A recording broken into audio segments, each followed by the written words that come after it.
Imagine waking up one day to realize that every breath you take, every sip of water you drink, and every bite of food you eat is infested with tiny, microscopic particles that are slowly poisoning you. You can't see them, but they're there. And no matter how hard you try to escape them, you can't. Those tiny particles are microplastics. Microplastics are not some distant environmental issue affecting faraway oceans. They've infiltrated every part of our lives, from the water we drink to the food we eat.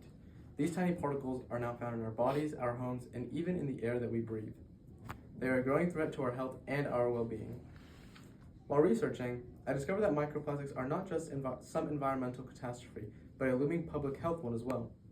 The maximum they've been associated with is respiratory problems and even cancer in some cases. It's a developing situation that exists much closer than we acknowledge and penetrates the fabrics around us in ways that we do not always understand. We all share the desire for a healthy, sustainable world, no matter where we live, whether that be by the coast or in lockland areas. We are all affected by microplastics every single day, whether it's in the air that we breathe, the food we eat, or even in the products that we use. I'll address you today because pollution should not threaten our life in the way microplastic has. And together we can form a solution for the bettering of mankind. Today I'm going to explain how microplastics have infiltrated our daily lives and why they pose a serious health risk. I'll also share practical solutions to help reduce our exposure and mitigate their dangers and impact on our health. Now, let's dive into how prevalent these particles are and what risks they pose to us as humans. Microplastics are a health risk because they come from degrading plastic products, shedding fibers from textiles and toiletries that inevitably enter the air we breathe, the water we drink, and the food we eat. First, let's consider the prevalence of microplastics and how, although we might not be aware of their existence, they're there in our everyday lives whether we like it or not. According to the World Health Organization, microplastics are present in over 90% of bottled water samples tested. This statistic just goes to show how prevalent microplastics are and how they're found in all places, even within bottled water that's filtered. If the human body is exposed to such particles on such a consistent basis, accidental ingestion is bound to happen at some point. Research from Harvard has also shown the prevalence of microplastics not only in our water, but in our food and even our air. Again, this just goes to show how unavoidable these particles are now. We can also see from this diagram right here how microplastics can make their way into our food.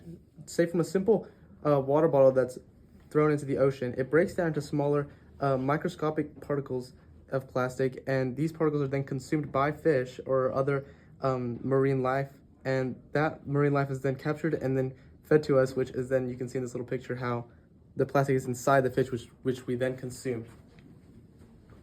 Now that we know how prevalent these microplastics are in our lives, we can look at the health risks they pose to us. Dr. Stephanie Wright from King's College in London explains how many microplastics contain toxic additives such as things as phthalates, which disrupt human hormones. These toxic additives interfere with the endorphin system, leading to health risks such as hormonal imbalances and chronic inflammation. Studies from Johns Hopkins University have also shown that these particles can accumulate in our tissues. These buildups have suggested to increase risk of heart disease, cancer, and reproductive health. And cause reproductive health issues, Now you should be able to see how prevalent microplastics are in our everyday lives and what kind of health risks they bring to us. We can now talk about solutions and what can be done in order to solve this issue. The first thing that needs to be done to begin resolving our issue of microplastics in our lives is bringing awareness and educating our society on the issue. Educating people about microplastics can empower them to make healthier choices in their daily lives, such as avoiding single-use plastics. A study on plastic exposure suggests that choosing alternatives like wooden cutting boards can significantly reduce microplastic contamination in food. By making these small changes, we can begin to educate individuals so they can reduce their personal exposure to microplastics. Public awareness could drive a shift in consumer behavior, decreasing demand for plastics and supporting more sustainable practices. Another step in aiming to lower our microplastic exposure is having government regulate plastic usage.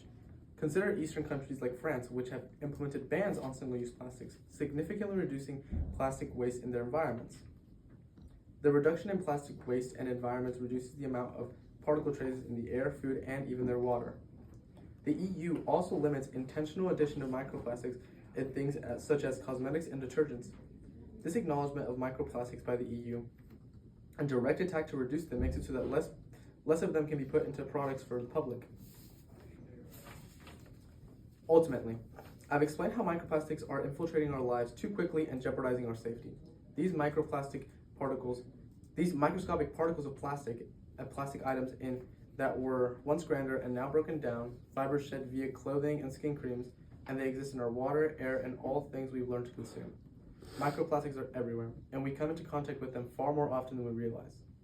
Microplastics have infiltrated our lives, impacting our health and environment, but we hold the power of change within ourselves and within our communities. Together, we can protect future generations to come, but we have to act now.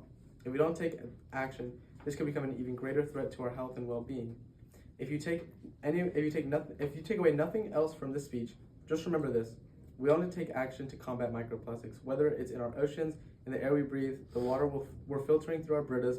Microplastics should not be in those places. We shouldn't be putting them there. As continuous consumers and supporters of public health policy, we can support our own health with that, the health of our planet for generations to come.